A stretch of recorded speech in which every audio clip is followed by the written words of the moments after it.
ಈ ವೇದಿಕೆ ಮೇಲೆ ಕುಳಿತಿರುವ ಎಲ್ಲ ಗಣ್ಯರು ಮತ್ತು ಇಲ್ಲಿರುವ ನನ್ನ ಪ್ರೀತಿಯ ಬಂಧು ಮಿತ್ರರಿಗೆ ಸ್ವಾಗತವನ್ನು ಕೋರುತ್ತೇನೆ. ನಾನು ಫಲ್ಕ್ಯಾ ಖಾನ್, ಮೈಸೂರು ಮಹಾನಗರ ಪಾಲಿಕೆ ಸ್ವಚ್ಛತಾ ರಾಯಭಾರಿ. ಮೊದಲದಾಗಿ ನಾನು ಗೋಪಾಲಸ್ವಾಮಿ ಸರ್ ಅವರಿಗೆ ನನ್ನ ಧನ್ಯವಾದಗಳನ್ನು ಸಲ್ಲಿಸುತ್ತೇನೆ. ಅವರು ನನ್ನ ಟ್ಯಾಲೆಂಟ್ ಅನ್ನು ರೆಕಗ್ನೈಸ್ ಮಾಡಿ ನನ್ನನ್ನು ಈ ಪ್ರಶಸ್ತಿಯನ್ನು ನೀಡಿದ್ದಾರೆ. ಬಸವಣ್ಣನವರ ಪ್ರೇರಣಾದಾಯಕ ವಚನದಿಂದ ನಾನು ನನ್ನ ಮಾತುಗಳನ್ನು ಪ್ರಾರಂಭಿಸುತ್ತೇನೆ. ಕೈಲಾಸ ದೊಡ್ಡದಲ್ಲ, ಕಾಯಕ ದೊಡ್ಡದು. ಧರ್ಮ ದೊಡ್ಡದಲ್ಲ, ದಯೆ ದೊಡ್ಡದು. ಸನ್ಮಾನ ದೊಡ್ಡದಲ್ಲ, ಸಂಸ್ಕೃತಿ ದೊಡ್ಡದು. ಹಣ ದೊಡ್ಡದಲ್ಲ, ಗುಣ ದೊಡ್ಡದು. ಮನೆ ದೊಡ್ಡದಲ್ಲ, ಮನ ದೊಡ್ಡದು. ಆಸೆ ದೊಡ್ಡದಲ್ಲ, ಆರೋಗ್ಯ ದೊಡ್ಡದು. ಅರಿವು ದೊಡ್ಡದಲ್ಲ, ಆಚಾರ ದೊಡ್ಡದು. ಕನ್ನಡ ನನ್ನ ಮನಸ್ಸು, ಕನ್ನಡ ನನ್ನ ಕನಸು, ಕನ್ನಡಿಗ ನಮ್ಮ ಹೆಮ್ಮೆ ಸೊಗಸು. ಎಲ್ಲೆಲ್ಲೂ ಕನ್ನಡವನ್ನು ಉಳಿಸು, ನಮ್ಮಲ್ಲಿ ಕನ್ನಡವನ್ನು ಬೆಳೆಸು. ಎಲ್ಲ ಸಮಸ್ತ ಕನ್ನಡಿಗರಿಗೆ ಕನ್ನಡ ರಾಜ್ಯೋತ್ಸವದ ಹಾರ್ದಿಕ ಶುಭಾಶಯಗಳು. ನಮ್ಮ ಕನ್ನಡನಾಡು ಶ್ರೀಗಂಧದ ನಾಡು, ಕರುನಾಡು, ಕನ್ನಡಾಂಬೆಯ ನಾಡು ಮತ್ತು ಹಲವಾರು ಹೆಸರುಗಳಿಂದ ಕರೆಯಲ್ಪಡುತ್ತಾರೆ. ಇಂತಹ ನಾಡಿನಲ್ಲಿ ಹುಟ್ಟಿರುವ ನಮ್ಮೆಲ್ಲರ ಅದೃಷ್ಟ. ನವೆಂಬರ್ 1ರಂದು ಕರ್ನಾಟಕ ರಾಜ್ಯೋತ್ಸವವೆಂದು ಆಚರಿಸುತ್ತೇವೆ.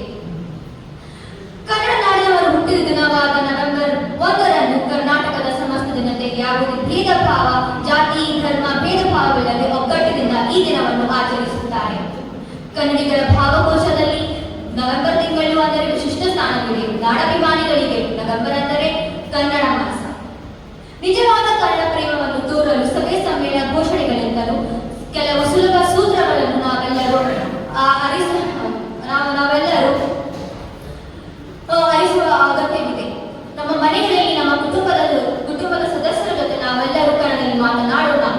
ಈ ಕನ್ನಡದ ದೀಪವನ್ನು ನಮ್ಮ ಮನೆಯಿಂದಲೇ ಮೊದಲು ಹಚ್ಚೋಣ. ಅದು ತಾನಾಗಿ ಕನ್ನಡ ಮನೆಗೆ ಹಚ್ಚುತ್ತದೆ.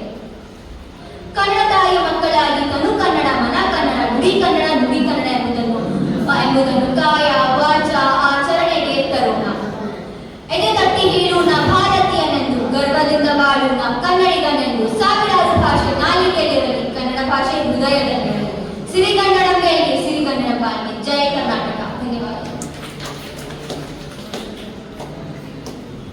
ಜಿ.ಪಿ. ರಾಜಾರತ್ನ ಮಾತಾಡ್ತಾರೆ, ಯಾವ ಕ್ಷೇತ್ರದಲ್ಲಿ ಯಾವ ಇರತ್ತ ಅಂತ ಹೇಳಿ ಒಬ್ಬೊಬ್ಬರಲ್ಲೂ ಮತ್ತು ಅಭಿವೃದ್ಧಿ ಮತ್ತು ಶಕ್ತಿ ಸಾಮರ್ಥ್ಯವನ್ನ, ವಿದ್ವತ್ತನ್ನ, ಪಾಂಡಿತ್ಯವನ್ನ, ಕಲೆಯನ್ನು ನೀಡಿದ್ದಾರೆ.